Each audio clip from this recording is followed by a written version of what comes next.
Chris Nkouka, je suis fonctionnaire d'État, chef de service de la production animale dans le département de la Bouenza.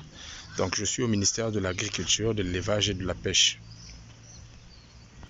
Je suis également entrepreneur, spécialement dans l'élevage porcin, depuis 2018.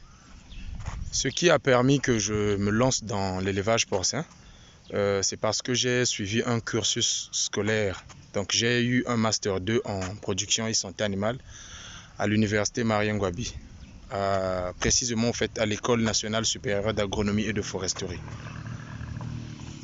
Nous faisons cette vidéo, moi et mes associés, Abraham et Racha, pour encourager toutes les personnes qui veulent investir dans l'élevage porcin. J'interviens régulièrement sur cette chaîne pour pouvoir aider des personnes qui veulent investir dans l'élevage, pour qu'ils bénéficient de mon expérience concernant ce domaine.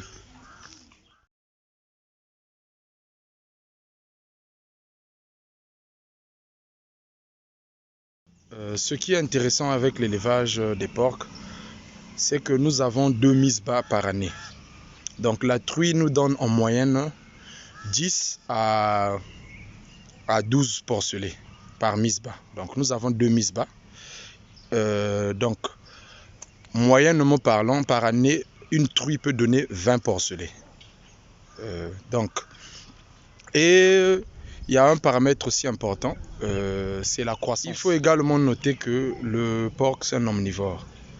C'est-à-dire qu'en dehors des rations que nous avons l'habitude d'utiliser ici à Brazza, qui est composé essentiellement des céréales et des protéines, qu'on peut utiliser les restes de cuisine comme complément alimentaire.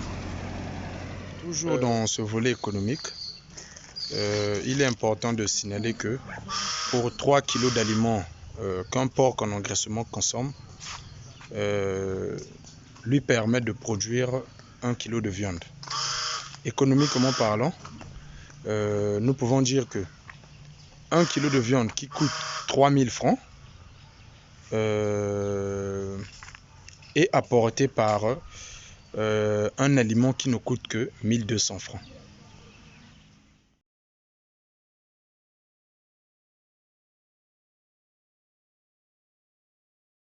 Parmi les exigences pour la réussite de cet élevage, nous avons le choix du terrain. Donc a priori le terrain doit être placé près d'un cours d'eau pour faciliter l'évacuation des eaux après nettoyage. Nous avons également le volet conception des bâtiments et aussi l'alimentation qui représente 60% du coût de production de l'élevage porcin. Rappelons ici que si l'on veut avoir des animaux de 100 à 120 kg à 8 mois d'âge, il faudrait une meilleure alimentation. Et nous avons également aussi le suivi sanitaire et prophylactique, où intervient la phase où on injecte, où on utilise les produits vétérinaires. Et parmi ces sous-produits, nous avons la drèche de brasserie, dont le kilo nous revient à 20 francs. C'est un ingrédient très très riche en énergie et en protéines. Et nous avons également la farine de manioc qu'on trouve sur place, qu'on n'importe pas. Et nous avons également l'huile de palme qu'on peut aussi trouver sur place. Et il y a également le sang de blé qui ne coûte pas cher. Donc c'est vraiment un atout de nos rations alimentaires parce que ça permet de baisser le coût de la formule, ce qui a un impact sur le prix ou le bénéfice lors de la vente. Donc quand nous sommes dans la valorisation des matières premières que nous pouvons trouver sur le territoire national, on a cette facilité ou cet avantage là d'accroître en fait nos bénéfices. Et en dernier, je peux citer aussi ce qui est vraiment important, c'est l'utilisation des races, des bonnes races. parce que nous avons des races de renommée internationale. Donc l'utilisation ici des races de renommée internationale constitue un atout majeur pour la réussite de cet élevage.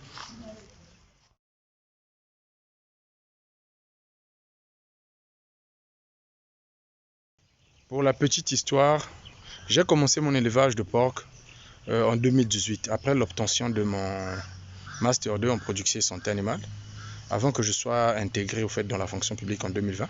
Donc c'est en 2018 que j'ai commencé mon entrepreneuriat en fait. Quand j'ai fini, étant au chômage, je ne savais pas trop quoi faire, qui disposait déjà d'un terrain, qui est venu me voir, qui m'a proposé si on pouvait s'associer pour pouvoir faire un élevage. Au début, il parlait de l'aviculture. Je l'ai convaincu qu'on se lance, ce serait mieux qu'on se lance de la porciculture, vu cette facilité de nourrir l'animal. On s'est lancé, on a réuni quelques fonds, on a fait quelques travaux de construction et on a acheté des bêtes. On a commencé avec 5 femelles et un mâle. Vers la fin de l'année 2018, on a commencé à avoir des mises bas. Et vers la fin de l'année 2018, on est arrivé à 115 têtes. Donc on a eu un nombre considérablement élevé d'animaux, ce qui nous a permis de vivre de cette activité avec le peu de moyens que nous avions à l'époque quand nous avons débuté.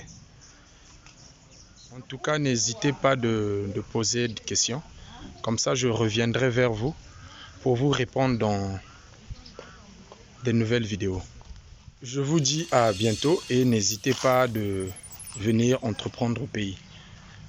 Car ce pays regorge un énorme potentiel en ce qui concerne l'agriculture et bien d'autres domaines.